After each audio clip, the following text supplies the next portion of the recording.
Hello दोस्तों, कैसे हैं आप लोग। तो आज के लेक्चर में हम क्या करने वाले हैं। हमने लास्ट लेक्चर में क्या किया था। हमने लास्ट लेक्चर में 3 लैब परफॉर्म की थी। आज हम आगे की 2 लैब परफॉर्म करने वाले हैं। लास्ट के लेक्चर में हमने क्यूबरनेट्स के क्लस्टर को सेटअप किया था by using Minikube, kind and MicroK8s. इन 3 टूल्स का यूज किया था। तीनों अलग अलग तरह के टूल्स हैं और हमने इनको अच्छे डिटेल में ही पढ़ा था। ये टूल्स क्या हैं, कैसे काम करते हैं। एंड लास्टली हमने मिनी क्यूब में एक पॉड को डिप्लॉय भी किया था, एनजीनिक्स के पॉड को, और हमने देखा था कि वो एनजीनिक्स का पोर्ट कैसे हम उसे कैसे एक्सेस कर सकते हैं उस एनजीनिक्स के पॉड को। आज हम जो करने वाले हैं, आज हम AWS पे जाके एक इंस्टेंस दोबारा से लॉन्च करेंगे और वहां पे हम अपना EKS क्लस्टर क्रिएट करेंगे। हम 2 तरह से EKS क्लस्टर को क्रिएट करने वाले हैं। पहला जो तरीका है वो डायरेक्ट कंसोल के थ्रू, और दूसरा हम अपने जो इंस्टेंस है उसको एक IAM रोल पकड़ाएंगे और हम कंसोल के थ्रू क्लस्टर को क्रिएट करेंगे AWS के अंदर। तो चलिए चलते हैं सीधे लैब पे। और ये आज की हमारी टैगलाइन है। टैगलाइन क्या है? What gives people feeling of power, money, status, run your own Kubernetes cluster. अगर आप क्यूबरनेट्स के अंदर नए हैं तो आपको एक क्लस्टर चलाने में बहुत प्रॉब्लम आने वाली है। तो एक अपना क्यूबरनेट्स क्लस्टर सेटअप करना ही आपको फील कराएगा हाउ पावरफुल यू आर। तो चलिए फिर शुरू करते हैं और एक नया टैब में AWS को लॉगिन करते हैं। अभी आपको एक एक करके सब चीज़ें मैं बताता हूँ कैसे मैंने ये 2-3 न्यू टैब्स खोल रखे हैं। तो AWS पे आएंगे, उसकी ऑफिशियल वेबसाइट पे फिर से आके साइन इन कर लेंगे और ये हमें कंसोल के अंदर लेके आ जाएगा। यहाँ पे आपको सर्च करना है EKS। यहाँ मेरे पहले से ही आ रखा है। तो मैं यहाँ पे क्रिएट क्लस्टर पे क्लिक करूँगा और ये बहुत बड़ा प्रोसेस है। अगर हम इसको वाया कंसोल बनाते हैं और कमांड लाइन के थ्रू हम इसे सिर्फ 1 या 2 कमांड में हम पूरा के पूरा क्लस्टर रेडी कर सकते हैं। बट अगर हमें कंसोल के थ्रू बनाना है तो बहुत सारी चीज़ें हमें खुद ही कॉन्फ़िगर करनी पड़ेंगी। नेम ऑफ योर क्लस्टर, तो मैं यहाँ पे टेस्टिंग डाल देता हूँ, testing K8s। And Kubernetes version तो लेटेस्ट ले लेते हैं। उसके बाद node create cluster IAM role. अभी मुझे इसमें कोई IAM रोल नहीं देना है, कोई एक डिफ़ॉल्ट VPC में बनाना है। अगर आपको AWS के बारे में थोड़ी नॉलेज होगी तो आप यहाँ पे अच्छे से काम कर सकते हैं। सबनेट, 3 सबनेट उठा लिए हैं। Then click on create. Okay, I have to give role, administrator role and IAM role मेरे पास अभी कुछ है नहीं। तो बेसिकली क्लस्टर, ये IAM रोल की नीड क्या है इसको, नोड्स को और क्लस्टर को। जब हम क्लस्टर क्रिएट करेंगे तो हमारे क्लस्टर को अगर किसी और सर्विस से कम्युनिकेशन सेटअप करना है तो उसके लिए हमें उसको परमिशंस देनी पड़ेंगी कि भाई क्लस्टर, अगर तुझे AWS S3 से कम्युनिकेट करना है तो अगर तेरे पास परमिशन है तो मुझे पता, मैं तेरी S3 बकेट से कम्युनिकेशन सेटअप करवा दूंगा। तो उसके लिए मुझे इसको एक रोल देना पड़ेगा। तो मैं जाऊंगा यहाँ पे एक रोल क्रिएट करूंगा and okay, it takes time. तो AWS सर्विस रोल EKS के लिए बनाना है मुझे। यूज केस क्या है मेरा? EKS सर्विस है, EKS क्लस्टर है। तो मेरा यूज केस था IAM रोल फॉर क्लस्टर था। Okay, EKS service, EKS cluster पे किसी एक पे क्लिक करना है। नेक्स्ट, ये पॉलिसी लगी है क्लस्टर की पॉलिसी, इसके लिए नेक्स्ट। एंड इसके बाद मैं ओके, इसमें आप एक्स्ट्रा पॉलिसीज भी डाल सकते हैं। एडिट का ऑप्शन करके यहाँ पे प्लस का आइकन है। ये हमारी पूरी पूरी पॉलिसी दे दी है इसने, जेसन पॉलिसी। एक्स्ट्रा पॉलिसीज हम कहाँ से ऐड कर सकते हैं? I think this is the only policy for cluster. हम इसमें कोई नई पॉलिसी नहीं डाल सकते हैं। अगर हम कस्टम रोल बनाएंगे तो वहाँ पे हमें बहुत सारे परमिशन सेट करने का ऑप्शंस मिलेगा। तो मैं नेक्स्ट कर दूंगा। उसके बाद इसका नेम क्या है? AWS Amazon EKS auto cluster role. Okay, और मैं क्रिएट रोल पे क्लिक करूंगा तो मेरा एक रोल रेडी हो जाएगा। सो कहाँ गया मेरा role? AWS EKS cluster role, ये रहा। तो अगर मैं यहाँ पे अब अभी नहीं आएगा, मेरे को रिफ्रेश करना होगा। मैं रिफ्रेश करूँगा आई थिंक अब यहाँ पे इसको रोल मिल जाना चाहिए। ओके, इसने अपने आप अज्यूम कर लिया उस रोल को जिसे हमने अभी क्रिएट किया है। मेरा बाकी नेम वगैरह चेंज हो चुका है क्योंकि मैंने रिफ्रेश पे क्लिक किया था। टेस्टिंग के एटस सजेशन मिल गया मुझे। ओके, तो मैं इस पे क्लिक करूंगा। इसके बाद क्लस्टर रोल इसने खुद ले लिया है। नोड के लिए एडमिनिस्ट्रेटर रोल दे दिया है इसको। वीपीसी डिफॉल्ट है। सबनेट 3 इसने अपने आप से चूज कर लिए हैं।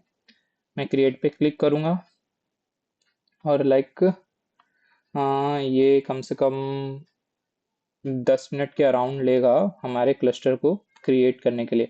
अभी सिर्फ ये मेरा क्लस्टर बनाएगा। क्लस्टर के अंदर मेरे को नोड्स बनानी है, तो मुझे कंप्यूट के अंदर आना पड़ेगा और कंप्यूट के अंदर आके ये नोड्स का सेक्शन है, यहाँ पे आके मुझे नोड्स क्रिएट नोड ग्रुप्स बनाने पड़ेंगे। तो sorry, this is the node group option और यहाँ पे सिंगल नोड का ऑप्शन। ओके, तो मुझे यहाँ पे आना पड़ेगा और यहाँ पे ऐड नोड ग्रुप करना पड़ेगा। तो उसके बाद मेरे क्लस्टर के अंदर मेरी नोड्स भी विजिबल होने लगेंगी। तो लाइक क्लस्टर को क्रिएट होने में 10 to 12 मिनट लेगा। अभी हम चलते हैं। अभी क्रिएटिंग स्टेटस है इसका। हाँ, अभी हम चलते हैं लाइक कैसे हम सेटअप करते हैं इसको। कंसोल से तो सेटअप कर लिया। CLI के थ्रू कैसे करते हैं, तो उसके लिए मुझे जाना पड़ेगा। हाँ, मेरे को एक EC2 इंस्टेंस लॉन्च करना पड़ेगा, तो मैं डुप्लीकेट करता हूँ और यहाँ से EC2 पे आऊँगा। EC2 में आने के बाद मैं लॉन्च इंस्टेंस पे क्लिक करूँगा। ओके, EKS टेस्टिंग इसका नाम दूंगा। उबंटू उबंटू मशीन ले लूंगा। T2 माइक्रो की जगह T2 लार्ज एंड की पेयर में मुंबई की पेयर। तो पब्लिक IP को अलाउ कर दूंगा। स्टोरेज को 20 GB सेट कर दूंगा। ओके, ये सब क्रिएट करने के बाद आप इसको डिलीट करना मत भूलिएगा क्योंकि EKS बहुत ज़्यादा कॉस्टली सर्विस है। ये आपका बहुत ज़्यादा बिल कंज्यूम करेगी। So like where is my EKS testing. ये रहा मेरा EKS टेस्टिंग का इंस्टेंस और मैं इसको कनेक्ट पे क्लिक करूंगा और SSH लिख के।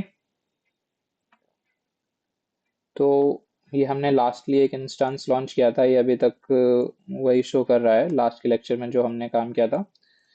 Okay, let me open the new window and यहाँ पे मैं क्या डालता हूँ, यहाँ पे मैं डालता हूँ CD। जहाँ पे मेरा की पेयर पड़ा है उसमें डायरेक्टरी में चला जाता हूँ और वो कमांड जो मैंने कॉपी की थी उसको मैं पेस्ट कर देता हूँ लाके। यहाँ पे मैं यस करूँगा एंड मैं अपने इंस्टेंस के अंदर आ चुका हूँ।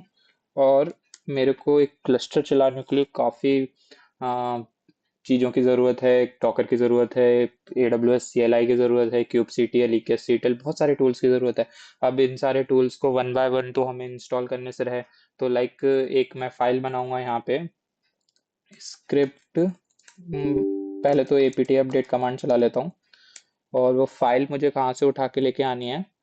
वो फाइल मुझे जानी है ये रेपोजिटरी में। अगर मैं जाऊँगा तो यहाँ पे ये मेरी फाइल पड़ी है। रेपोजिटरी का URL क्या है, सिंपली github.com/archive/github/amazon app deployment नाम की एक डायरेक्टरी होगी, एक रेपोजिटरी होगी। उस पर क्लिक करना है और उसके अंदर jenkins TF फोल्डर में ये फाइल मिली होगी। मैं आपको फाइल प्रोवाइड कर दूंगा।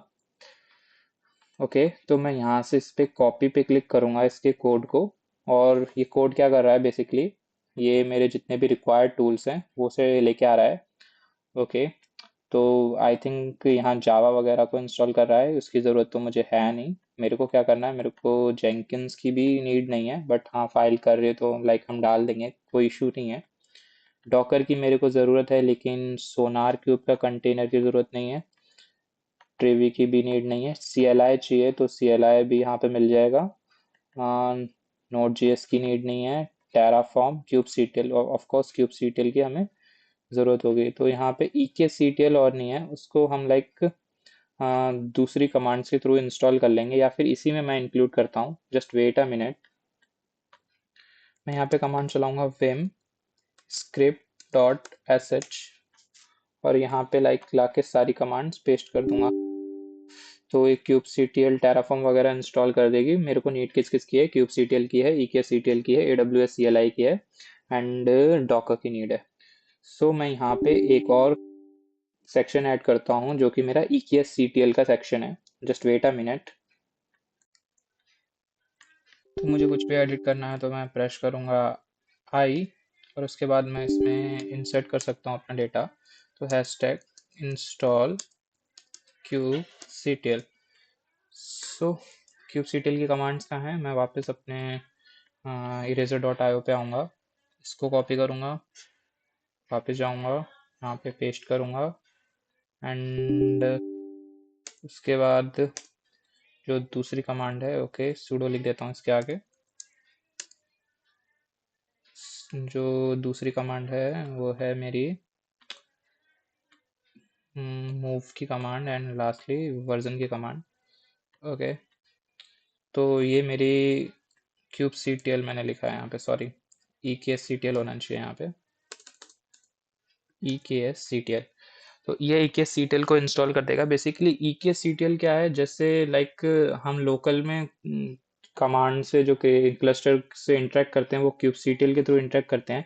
अगर हमें AWS पे क्लस्टर क्रिएट करना है तो उसके लिए जो कमांड लाइन टूल है वो eksctl है। तो eksctl की हेल्प से हम AWS में एक क्लस्टर को क्रिएट कर सकते हैं।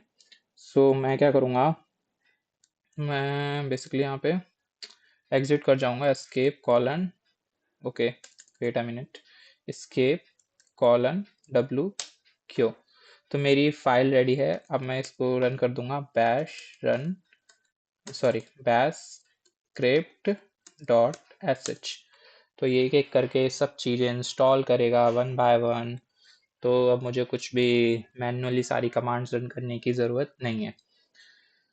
इसके बाद जो हमारे पास कमांड्स होनी चाहिए, अभी सब चीज़ें आ जाएंगी मेरे पास। क्लस्टर को क्रिएट करने के लिए जो कमांड है वो है eksctl create cluster, और वो कमांड मेरे को मिलेगी यहाँ पे। इसका जो लिंक आपको शो हो रहा होगा लाइक 3 tier एप्लीकेशन डिप्लॉयमेंट में, सेम आपको गिटअप पे जाना है और यहाँ से आपको नीचे मूव ऑन करोगे तो यहाँ पे आपको कमांड मिलेगी eksctl create cluster -- 3 tier region ust east 1। और मैं आपको एक एक करके कमांड समझाता हूँ। पहले लाइक मेरी ये सारी कमांड्स रन हो जाए उसके बाद मैं कंटिन्यू करता हूँ। चलिए पहले मैं आपको यहाँ से कमांड ही समझा देता हूँ। तो ये कमांड क्या करेगी, eksctl create cluster एक क्लस्टर बनाएगी। eksctl क्या है, कमांड लाइन टूल जिसका हम यहाँ पे यूज़ कर रहे हैं क्लस्टर क्रिएट करने के लिए AWS में। नेम क्या है क्लस्टर का, 3 tier क्लस्टर, क्योंकि ये प्रोजेक्ट का नाम 3 tier क्लस्टर था तो यहाँ पे ये नाम है, हम चेंज भी कर सकते हैं। उसके बाद हाइफन हाइफन रीजन क्या है, US East 1। नोड क्या है, T2 मीडियम लेने हैं। मिनिमम कितने होने चाहिए, मैक्सिमम कितने होने चाहिए, मिनिमम 2 नोड होने चाहिए और मैक्सिमम भी 2 ही नोड होने चाहिए। इसको भी आप अपने हिसाब से सेट कर सकते हो। उसके बाद जो अगली कमांड है AWS EKS update cube config. तो ये कमांड क्या करेगी, आपके kubectl को बता देगी कि जो आपको अब क्लस्टर के एक साथ काम करना है वो 3 tier क्लस्टर है। लाइक ये ऐड कर देगी kubectl में उस क्लस्टर को। तो अब हम kubectl के थ्रू भी अपने प्रेजेंट क्लस्टर के साथ काम कर सकते हैं। तो एक एक करके कमांड को चलाते हैं। तो मैं इस कमांड को कॉपी करता हूँ और आई थिंक सब कुछ रन हो गया है। तो चेक कर लेते हैं जरा, बिच kubectl। तो आई थिंक कुछ गड़बड़ हुई है, kubectl इसने इंस्टॉल नहीं किया है और क्या क्या इंस्टॉल नहीं किया है, डोंट नो। तो एक बार और मैं स्क्रिप्ट डॉट sh को चला देता हूँ। तो जो चीज़ इंस्टॉल कर चुका है वो दोबारा नहीं करेगा इसे, और जो चीज़ नहीं हुई है उसे इंस्टॉल कर देगा। तो हो जाता है एक बार ये, फिर इसे कंटिन्यू करते हैं। ओके,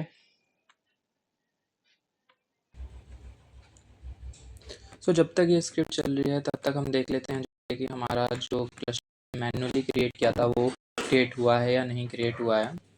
और मैं वापस आ गया हूँ अपने EKS के पेज पे, जहाँ पे मैं देख पा रहा हूँ मेरा टेस्टिंग K8 इसका क्लस्टर क्रिएट है और एक्टिव है। अगर मैं इसके अंदर जाऊँगा तो लाइक और फिर मैं कंप्यूट टैब पे जाऊँगा। उसके बाद मैं यहाँ देख सकता हूँ मेरे पास अभी क्लस्टर तो बन चुका है, लेकिन क्लस्टर के अंदर कोई नोड्स नहीं है।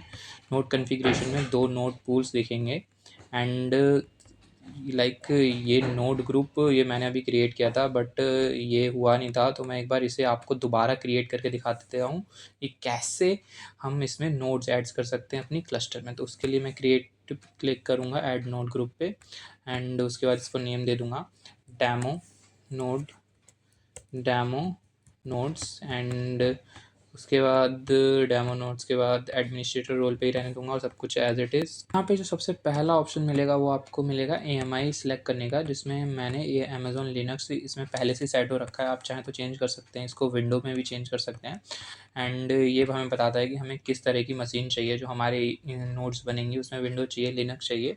आई डोंट नो इसमें उबंटू का कोई ऑप्शन अवेलेबल है या नहीं है, मुझे तो नहीं दिख रहा, लेकिन मैं अमेजोन लिनक्स चूज़ करूँगा। उसके बाद कैपेसिटी टाइप में ऑन डिमांड रहने देते हैं। ये टाइप्स ऑफ इंस्टेंसेस बताता है कि मुझे ऑन डिमांड चाहिए, स्पॉट चाहिए। इसमें आपको ज़्यादा डिटेल में जाने की ज़रूरत नहीं है। अगर आप AWS को आपने पढ़ा है तो आपको ये पता होगा, वरना यहाँ पे अभी आपको डिटेल में जाने की कोई ज़रूरत नहीं है।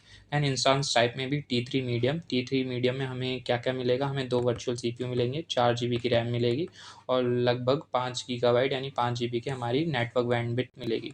डिस्क साइज़ में 20 GB मोर देन इनफ है।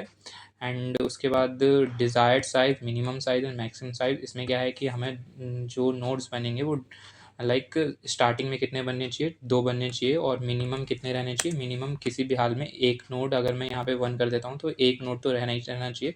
और मैक्सिमम लाइक अगर मैं यहाँ पे 5 कर सकता हूँ तो it all depends on the traffic. अगर ट्रैफिक आता है तो ये 1 से 2 तो ये रहेंगे ही रहेंगे। डिज़ायर्ड कैपेसिटी रहेगी, मिनिमम 1 रहेगा और मैक्सिमम 2 से 3, 3 से 4 और मैक्सिमम कितने 5 नोड तक हम क्रिएट कर सकते हैं स्केलिंग कॉन्फ़िगरेशन में।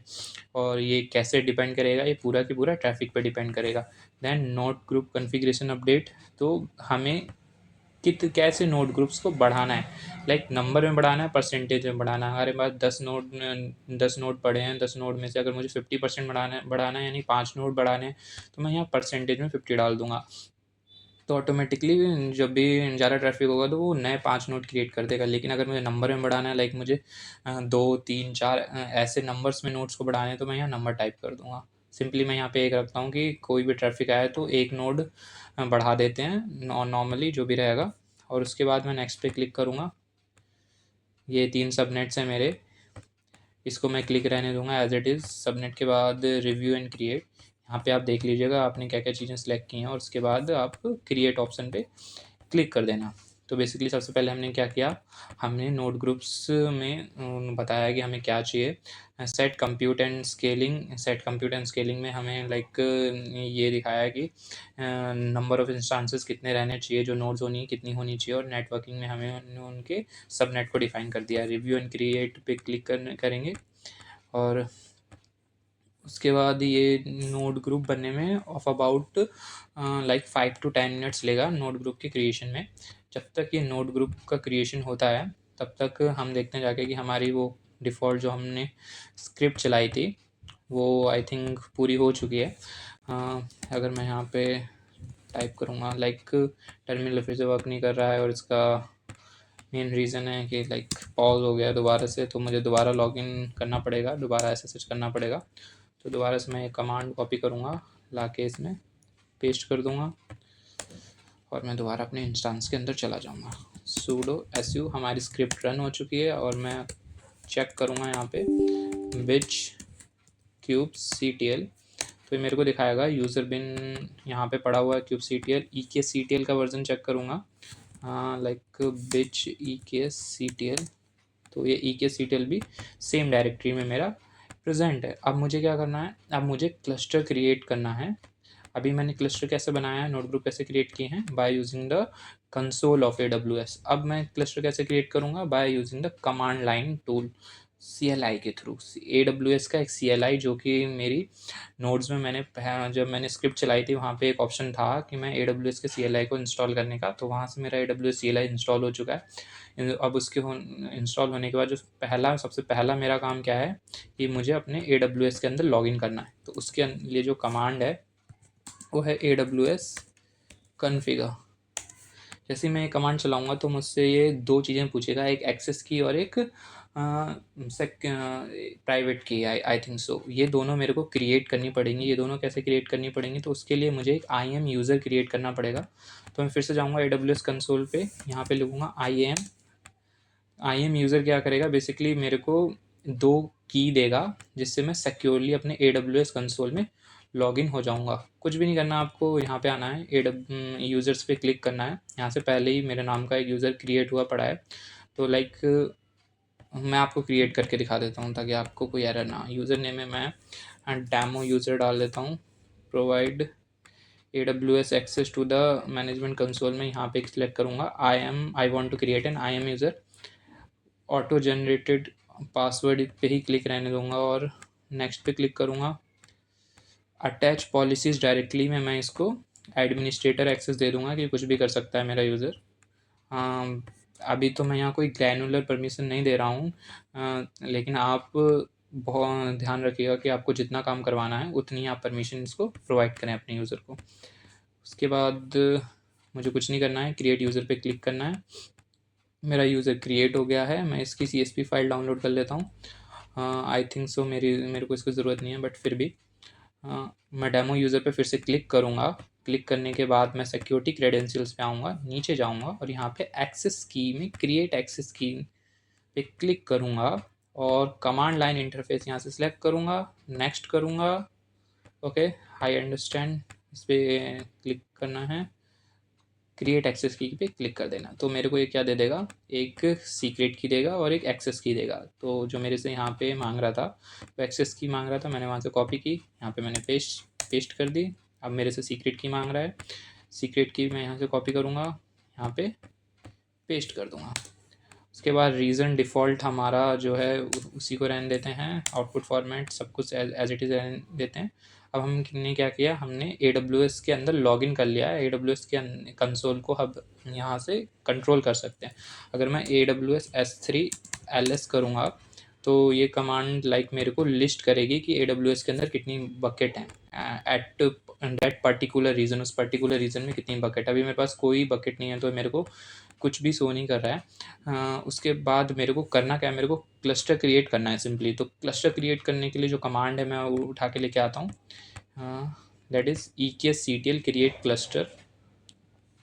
सिर्फ क्लिक करूँगा, कॉपी करूँगा इसको और यहाँ पे मैं कर दूँगा पेस्ट। और उसके बाद मैं इसका नेम चेंज कर देता हूँ। लाइक नेम में मैं इसका नेम रख देता हूँ क्लस्टर CLI के थ्रू हमने बनाया तो इसका नाम क्लस्टर CLI रख देता हूँ। तो कमांड क्या है, EKSCTL जो यूज़ हो रहा है टूल, EKSCTL क्या बनाने के लिए, क्लस्टर बनाने के लिए। नाम क्या है, क्लस्टर CLI। रीज़न क्या है, US ईस्ट 1। चेक कर लेते हैं कि हम एट प्रेजेंट जो हमारा क्लस्टर था वो US ईस्ट 1 में ही था या नहीं था। हाँ, Asia Pacific Mumbai AP south 1 में। तो मैं इसको भी थोड़ा चेंज कर देता हूँ कि ताकि मेरे दोनों क्लस्टर विजिबल रहें। तो मैं यहाँ पे रीजन का नेम भी चेंज करके क्या डाल दूँगा, AP साउथ 1। नोट टाइप में क्या लेना है, T2 मीडियम लेना है, जो हमने वहाँ पे कॉन्फ़िगरेशन सेलेक्ट की थी ना, मिनिमम मैक्सिमम। तो यहाँ भी वही चीज़ है कि T2 मीडियम नोड लेनी है, मिनिमम 2 होनी चाहिए, मैक्सिमम भी 2 ही होनी चाहिए। ओके, तो मैं जैसे एंटर करूँगा, error validation for cluster failed, name must satisfy regular pattern. तो आई थिंक सो नेम में कुछ गड़बड़ हो गई है, तो इस नेम को चेंज कर देता हूँ, अंडरस्कोर यहाँ से हटा देता हूँ।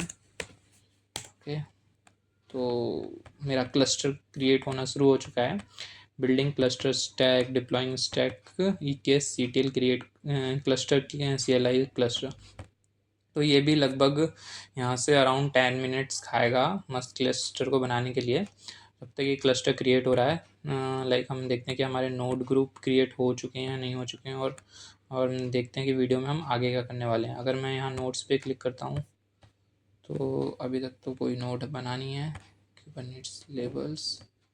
ओके, तो दोबारा मैं टेस्टिंग KTest के अंदर आऊँगा, कंप्यूट के अंदर जाऊँगा और डेमो नोड्स जो मेरा ग्रुप का नेम है वो स्टिल अभी भी क्रिएटिंग स्टेज में है। अगर ये क्रिएटिंग स्टेज में तो लाइक इसने 2 नोड्स मेरे क्रिएट किए होंगे। तो मैं यहाँ पे फिर से EC2 पे जाऊँगा, देखूँगा क्या कोई 2 नोड्स बने हैं मेरे नए T3 मीडियम के। तो इसने इसको नेम स्पेसिफाई नहीं किया है, लेकिन ये खाली जगह आपको दिख रही है T3 मीडियम, ये जस्ट अभी अभी क्रिएट हुए हैं और 2 बने हैं, एक ये और एक ये। तो मैं इसको नेम दे देता हूँ कि कंसोल के थ्रू बनाया है मैंने, ये कंसोल K8s के नाम से इसका नेम, कंसोल के नाम से इसका नेम दे देता हूँ। तो ये कंसोल, तो कंसोल के थ्रू जो बने हैं हमारे नोड्स क्लस्टर के, वो ये दोनों हैं। अब जो नोड्स मैं नए बना रहा हूँ, वो 2 नए नोड्स मैं किसके थ्रू बना रहा हूँ, मैं CLI के थ्रू बना रहा हूँ। तो ये भी 10 मिनट लेगा करीब क्लस्टर को बनाने में। ईज़ क्या पड़ा हमें, ये ईज़ पड़ा कि हमने CLI के थ्रू सिर्फ एक कमांड में पूरा की पूरा क्लस्टर बना दिया, जबकि हमें कंसोल के थ्रू पहले क्लस्टर क्रिएट करना, उसके बाद नोड ग्रुप्स डिसाइड करने हैं, तो वो बहुत ज़्यादा टाइम कंज्यूमिंग प्रोसेस था। मैंने दोनों दिखा दिया आपको, जैसे प्रेफर लगे आप वैसे क्रिएट कर सकते हैं। उसके बाद हम वीडियो में आगे क्या करने वाले हैं, हम वीडियो में आगे एक एंड टू एंड प्रोजेक्ट करने वाले हैं, जिसमें हम पूरा के पूरा प्रोजेक्ट, पूरा के पूरे एप्लीकेशन, जो कि एक मारियो गेम आपने उस सुना ही होगा, उस मारियो गेम की एप्लीकेशन को डिप्लॉय करने वाले हैं, जो क्लस्टर हम इस EC2 के इस EC2 के थ्रू हम बनाने वाले हैं। क्लस्टर CLI, जिसका नाम मैंने अभी डिफाइन किया था ना, कि इस क्लस्टर में हम अपनी पूरी पूरी जो एप्लीकेशन है उसको डिप्लॉय करने वाले हैं, मारियो एप्लीकेशन को। तो उसके लिए जो ब्लॉग पड़ा है, मेरे एक दोस्त का ब्लॉग है, उस पर मैं चला जाऊँगा।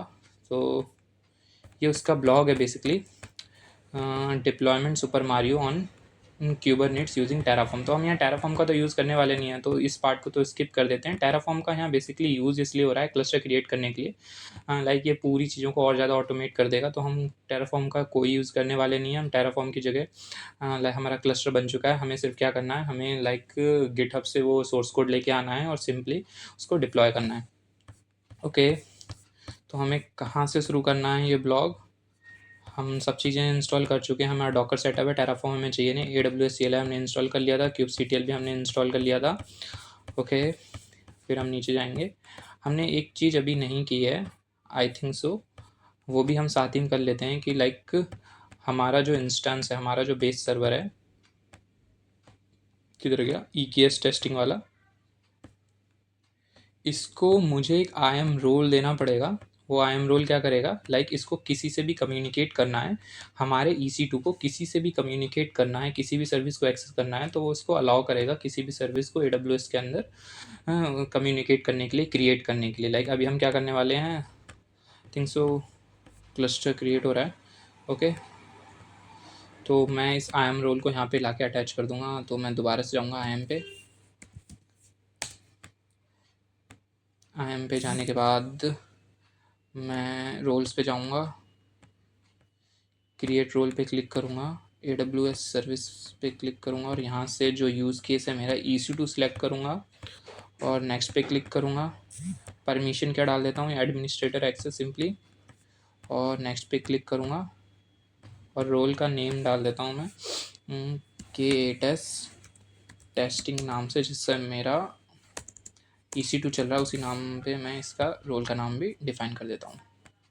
उसके बाद मैं क्रिएट रोल पे क्लिक करूँगा और मुझे ये रोल बना के दे देगा। और फिर दोबारा जाऊँगा अपने EC2 पे जाऊँगा और EC2 में आने के बाद इंस्टांसेस पे जाऊँगा और अपना किधर गया मेरा EKS टेस्टिंग का इंस्टांस को सिलेक्ट करूँगा, एक्शन पे जाऊँगा। एक्शन में जाने के बाद सिक्योरिटी में मॉडिफाई IAM रोल पे क्लिक करूँगा। यहाँ पे मैंने अभी रोल बनाया है K8s टेस्टिंग, उसको अटैच कर दूँगा, अपडेट पे क्लिक करूँगा और हमारे जो सर्वर है उसको अब अलाउ है कि वो किसी से भी कम्युनिकेट कर सकता है, जो हमारे फर्दर एरर को, जो हमारे आ सकते हैं एरर कम्युनिकेशंस में बाकी AWS सर्विसेज के साथ, उसको कम करेगा या होने ही नहीं देगा। तो ये भी मैंने कर लिया। क्या करने वाले हैं अब आगे प्रोजेक्ट में, हमने ये काम तो कर लिया, एक रोल बना के अटैच कर चुके हैं अपने EC2 में। देन हमें टेराफॉर्म वाले काम की बिल्कुल ज़रूरत नहीं है। हमें क्या करना है, हमें वो गिटहब से वो रैपो को क्लोन करके लेके आना है। तो उसके लिए पहले ही क्लस्टर क्रिएट हो, उसके बाद हम ये करते हैं। जब ये क्लस्टर क्रिएट होता है उसके बाद मैं इस वीडियो को कंटिन्यू करता हूँ। सो यहाँ पे मेरा क्लस्टर बन चुका है। अगर मैं दोबारा अपने यहाँ पे आऊँगा और मैं चेक करूँगा यहाँ पे EKS में आके, तो यहाँ पे अभी मुझे 2 क्लस्टर शो करेगा। एक जो मैंने कंसोल के थ्रू बनाया है, दूसरा मैंने क्लस्टर CLI जो CLI command line interface tool AWS CLI का यूज़ करके बनाया है। तो अब मुझे लाइक kubectl वगैरह चलाना है, तो मैं कमांड डालूँगा kubectl get नोड्स। जैसे मैं कमांड डालूँगा तो इसने 2 नोड्स बनाए हैं। मैं चेक कर लेता हूँ जाके, लाइक ये 2 नोड्स रेडी भी हैं या नहीं रेडी हैं। मैं इंस्टांसेस पे जाऊँगा और इसको एक बार रिफ़्रेश करूँगा। रिफ़्रेश करने के बाद यहाँ पे मेरे को 2 नोड्स शो करने चाहिए जो मैंने लाइक अभी क्रिएट किए हैं। ये कंसोल वाले तो मेरे कंसोल के थ्रू क्लस्टर ने बना के दिए थे, वो हैं। और ये क्लस्टर CLI के नाम से मैं एक नोड तो ये रहा और दूसरा नोड ये रहा। अगर मैं इस पर क्लिक करूँगा और इसका लाइक प्राइवेट IP देखूँगा तो डैट इज़ 192.168.5.120। और मैंने जो यहाँ पे किया है kubectl गेट नोड्स में, तो 192.168.5.120 दूसरे वाले नोड का IP है। तो मेरा kubectl कम्युनिकेट कर पा रहा है मेरे नोड्स, मेरे क्लस्टर से, और उसने मेरे को नोड्स ला के दे दिए हैं। अब मेरे को जो अगला काम है, लाइक क्लस्टर क्रिएशन मेरा हो चुका है। क्लस्टर क्रिएशन होने के बाद मेरे को क्या करना है, सिंपली अपने मारियो एप्लीकेशन को इसमें डिप्लॉय करना है इस क्लस्टर में लाके। तो इस पे मैं जाऊँगा, गिटहब जो रेपो पड़ी है इसको क्लोन करके लेके आऊँगा। आपको कहाँ जाना है, आपको github.com/आकिब गिटहबर, मेरे ये दोस्त की गिटहब ID है, इस पे जाना है और यहाँ से deployment of Super Mario on Kubernetes using Terraform वाली रेपो पे आके उस रेपो को क्लोन कर लेना है। तो मैं आऊँगा यहाँ पे और यहाँ पे डालूँगा git क्लोन और URL पेस्ट कर दूँगा। तो ये मेरे को लाके दे देगा मेरा रेपो, और उसके बाद मैं उसके अंदर चला जाऊँगा। यहाँ पे मेरे पास कौन कौन सी 4 फाइल पड़ी हैं, इस 4 फाइल को मैं आपको अच्छे से समझा देता हूँ। EKS TF की तो मुझे ज़रूरत है नहीं, क्योंकि ये टेराफॉर्म की फ़ाइल थी क्लस्टर को क्रिएट करने के लिए, तो मैं बना चुका हूँ। 2 फाइलें डिप्लॉयमेंट और सर्विस। डिप्लॉयमेंट में क्या क्या है, डिप्लॉयमेंट में क्या क्या पड़ा है, डिप्लॉयमेंट में सिंपली इसका काइंड डिप्लॉयमेंट है, ये भी एक तरह का ऑब्जेक्ट है, इसे हम आगे पढ़ेंगे। अभी तक आप ये समझ लो जैसे पॉड होता था, वैसे एक डिप्लॉयमेंट नाम की भी एक चीज़ है। इसका नाम क्या है, मारियो डिप्लॉयमेंट। रेप्लिका कितनी बनानी है मुझे, 2 रेप्लिका, यानी कि जो मेरे पॉड चल रहे हैं वो लाइक 2 पॉड चलने चाहिए। उसके बाद रेप्लिका वगैरह के बारे में हम आगे बहुत अच्छे से डिस्कस करने वाले हैं। सिलेक्टर, मैच लेवल सब भूल जाओ, इसको कुछ नहीं पढ़ना हमें। और कंटेनर्स पे आ जाते हैं सीधे। कंटेनर का नाम क्या है, मारियो कंटेनर। और उस पर जो इमेज चल रही है, ये इमेज पहले से ही बनी हुई है, किसी ने इसे बना के डॉकर हब पे पुश कर रखा है, तो वहाँ से ये इमेज को लेके आ जाएगा और मेरे को एक डिप्लॉयमेंट बना के दे देगा, एक पॉड बना के दे देगा जिसमें मेरे सुपर मारियो चल रही होगी। अब ये सुपर मारियो एप्लीकेशन मेरे क्लस्टर के अंदर चल रही है। अब ये मेरे को एप्लीकेशन कहाँ बाहर चलानी है, अगर मैं ब्राउज़र पे उसका IP डालूँ तो मुझे वो एप्लीकेशन दिखनी चाहिए। तो उसके लिए डिप्लॉयमेंट के साथ साथ मुझे एक और चीज़ बनानी पड़ेगी, service.aml। ये फ़ाइल क्या करेगी, ये फ़ाइल एक लोड बैलेंसर क्रिएट करेगी। 2-3 तरह के इसमें IP होते हैं, एक लोड बैलेंसर होता है, क्लस्टर होता है और नोड पोर्ट होता है। इन तीनों के बारे में हम आगे बहुत अच्छे से डिस्कस करने वाले हैं डिटेल में, लेकिन अभी आप इतना समझ लो कि service.aml का काम क्या है। हमारे जो भी पॉड चल रहा है, लाइक हमारा पॉड कौन सा चल रहा है, मारियो वाला, उसमें जाके उसके IP को बाहर के लिए एक्सपोज कर देना, आउटर वर्ल्ड के लिए एक्सपोज कर देना। तो उसके लिए एक लोड बैलेंसर क्रिएट करेंगे ये service.aml में, और उसमें जो सर्विस यूज़ करेंगे, मारियो सर्विस का नाम दे देंगे उसको, और इसमें कुछ नहीं है। और टारगेट पोर्ट क्या है, 8080। तो ये 2 फाइल हैं, एक service.aml है। आगे हम इन पे बहुत अच्छे से डिटेल में बात करने वाले हैं, सर्विस क्या होती है, डिप्लॉयमेंट क्या होते हैं, कॉन्फ़िग मैप्स वगैरह भी हैं, और बहुत सारी और भी तरह के ऑब्जेक्ट्स भी हैं क्यूबरनेट्स में। अभी आपको बेसिक ये समझना है कि 2 फाइल हैं, एक सर्विस है, एक डिप्लॉयमेंट है। डिप्लॉयमेंट में पॉड चल रहा है, service.aml का काम क्या है, पॉड से कनेक्ट रह के उसको आउटर वर्ल्ड के लिए एक्सपोज करना। तो मैं ये फाइल्स तो उठा के लेके आ ही चुका हूँ यहाँ पे। तो अब मेरे को कमांड क्या चलानी है, अब मेरे को सिंपली इस EKS TF, यहाँ पे मुझे नहीं जाना, टेराफॉर्म वाली चीज़ें मैं कर चुका हूँ। तो अब मुझे नीचे आ जाना है, creation of deployment and service for EKS। तो मुझे सिंपली क्या करना है, kubectl अप्लाई -f deployment.yaml। तो जो मेरी deployment.yaml है उसको मैं अप्लाई कर दूंगा। हाँ, जैसे हमने पॉड क्रिएट किया था kubectl अप्लाई -f कमांड से, ऐसे डिप्लॉयमेंट वाली फाइल को मैं यहाँ अप्लाई कर दूंगा तो ये मेरा पॉड बना के दे देगा। अगर मैं यहाँ पे लिखूँगा kubectl गेट पॉड्स, तो यहाँ पे मेरे 2 पॉड चल रहे हैं क्योंकि रेप्लिका में मेरे 2 पॉड मेंशन थे। ठीक है, एक अभी क्रिएशन में क्रिएट हो चुका है। अगर मैं दोबारा कमांड चलाऊंगा तो दोनों रनिंग आ गए 1-1 स्टेटस के साथ। दूसरी कमांड मेरी क्या होगी, दूसरी कमांड मेरी होगी जो सर्विस फाइल है उसको भी अप्लाई कर दूंगा मैं अपने क्यूबरनेट्स क्लस्टर पे। मैं यहाँ पे इस कमांड को पेस्ट करूँगा, मेरी मारियो के लिए सर्विस भी क्रिएट कर देगा। अब दोनों चीज़ें क्रिएट हो चुकी हैं, मेरे मारियो का ऐप भी क्रिएट हो चुका है, डिप्लॉयमेंट भी क्रिएट हो चुकी है उसकी, और मेरी सर्विस भी क्रिएट हो चुकी है। अब मेरे को क्या करना है, अब मुझे बस इसको एक्सेस करना है जाके। थोड़ा सा टाइम लेगा लोड बैलेंसर वगैरह क्रिएट करने में। और मैं ये कमांड जैसे रन करूँगा kubectl गेट ऑल, तो ये मेरे को क्या देगा लाके, ये मेरे को बताएगा कि जो सर्विस है वो चल रही है। हाँ, उस सर्विस का जो नाम क्या है, वो लोड बैलेंसर टाइप की सर्विस है एक। और वो सर्विस का जो पब्लिक आईपी है, जो डीएनएस है, वो ये। अगर मैं इसको फुल स्क्रीन में शो करूँगा आपको, तो ये मेरे को डीएनएस लाके इसने दे दिया है। अभी अभी मैं इस डीएनएस को कॉपी करूँगा। ये किसका डीएनएस है, ये लोड बैलेंसर का डीएनएस है। लोड बैलेंसर किससे अटैच हुआ है जाके, हमारे जो डिप्लॉयमेंट चल रही है उससे अटैच हो गया है जाके। अगर और उसने मुझे एक यूआरएल दे दिया। अब कोई भी इस यूआरएल को हिट करेगा, ये यूआरएल जो लोड बैलेंसर का है, लोड बैलेंसर का यूआरएल मुझे कहाँ लेके जाएगा, जो मेरा मारियो का एप्लीकेशन चल रही है उसके पास लेके जाएगा, और मेरे को वो शो करेगी एप्लीकेशन वहाँ पे। ओके, तो पॉड भी यहाँ पे चल रहे हैं। तो मैं जाऊँगा फिर से अपने ब्राउज़र पे, कॉपी, नए टैब में आऊँगा, इसको हटा देते हैं। नए टैब में आऊँगा और यहाँ पे अपना यूआरएल पेस्ट कर दूँगा और एंटर करूँगा। तो यहाँ पे मेरी मारियो की एप्लीकेशन चलनी चाहिए।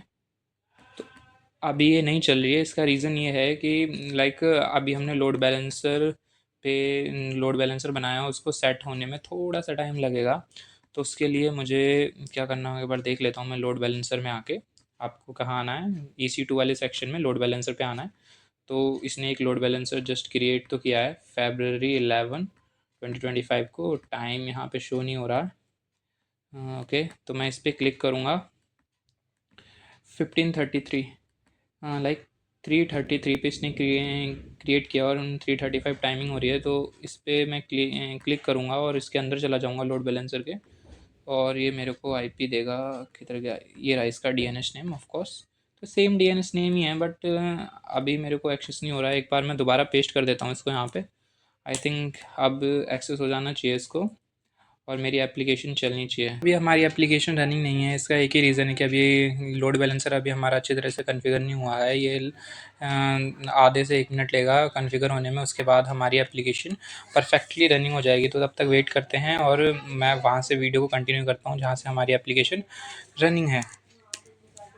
सो हमारी एप्लीकेशन रनिंग हो चुकी है। हमारा जो सुपर मारियो गेम है वो डिप्लॉय हो चुका है, और आप इसको यहाँ से प्ले कर सकते हैं अच्छे से, और कोई भी आपको इशू नहीं आएगा। और चलिए, यहाँ इस प्रैक्टिकल को हम यहीं पे ख़त्म करते हैं। आज हमने अज़्योर का प्रैक्टिकल नहीं किया है, उसका रीज़न अकाउंट है ऑफ कोर्स, लेकिन आप ज़रूर ट्राई करिएगा अज़्योर का प्रैक्टिकल। हमने इन 5 प्रैक्टिकल अभी तक परफॉर्म कर लिए हैं, जिसमें हमने क्या क्या परफॉर्म किया है। हमने सबसे पहले प्रैक्टिकल में सिंपली क्यूबरनेट्स का क्लस्टर क्रिएट किया था मिनी क्यूब से। दैन दूसरे प्रैक्टिकल में हमने काइंड का यूज़ किया था। Let me go to the page. Okay, दूसरे प्रैक्टिकल में हमने काइंड का यूज़ किया था क्लस्टर क्रिएट करने के लिए। तीसरे प्रैक्टिकल में माइक्रो केएटस का यूज़ किया था क्लस्टर क्रिएट करने के लिए अपने लोकल में। लास्टली फिर हमने मिनी क्यूब का यूज़ करके उसमें एक सैम्पल एनजीनिक्स का पेज भी डिप्लॉय किया था क्लस्टर में। फिर AWS EKS पे क्लस्टर क्रिएट करना सीखा कंसोल के थ्रू और कमांड लाइन के थ्रू। और लास्टली हमने जो क्लस्टर क्रिएट किया था AWS EKS पे कमांड लाइन के थ्रू, उसमें हमने एक सिंपल सी एप्लीकेशन, सिंपल सी नहीं कहूँगा, एक एप्लीकेशन डिप्लॉय की, मारियो नाम की, मारियो का गेम डिप्लॉय किया हमने EKS क्लस्टर पे। अभी तक हमने बहुत अच्छे से प्रैक्टिकल को परफॉर्म कर चुके हैं। डॉकर के प्रैक्टिकल बहुत अच्छे से किए थे, क्यूबरनेट्स के प्रैक्टिकल बहुत अच्छे से किए थे। आगे आने वाले लेक्चर्स में हम क्यूबरनेट्स में और डीप डाइव करेंगे और देखेंगे कि कैसे हम और चीज़ें और जो कंपोनेंट्स हैं, डिप्लॉयमेंट है, सर्विसेज है, कॉन्फ़िग मैप्स हैं, नेटवर्किंग है, ये सब कैसे हैं, क्या है, कैसे हम इसको सीख सकते हैं, इनको एक-एक चीज़ों को देखने के लिए क्या है। नेम स्पेस भी एक बहुत अच्छा टॉपिक है। आज के प्रैक्टिकल में हमने कुछ भी नहीं समझा कि ये होते क्या है, बस ये देखा कि हाँ, ये एक पॉड की मान के चले थे। बट आगे आने वाले लेक्चर्स में हम क्यूबरनेट्स को बहुत अच्छे से परफॉर्म करने वाले हैं, समझने वाले हैं और उनके प्रैक्टिकल भी बहुत अच्छे से देखेंगे। सो इस वीडियो में फ़िलहाल के लिए इतना ही। मिलते हैं अगली वीडियो में जिसमें हम क्यूबरनेट्स में और डीप डाइव करेंगे। तब तक के लिए गुड बाय, अपना ख्याल रखें, टेक केयर।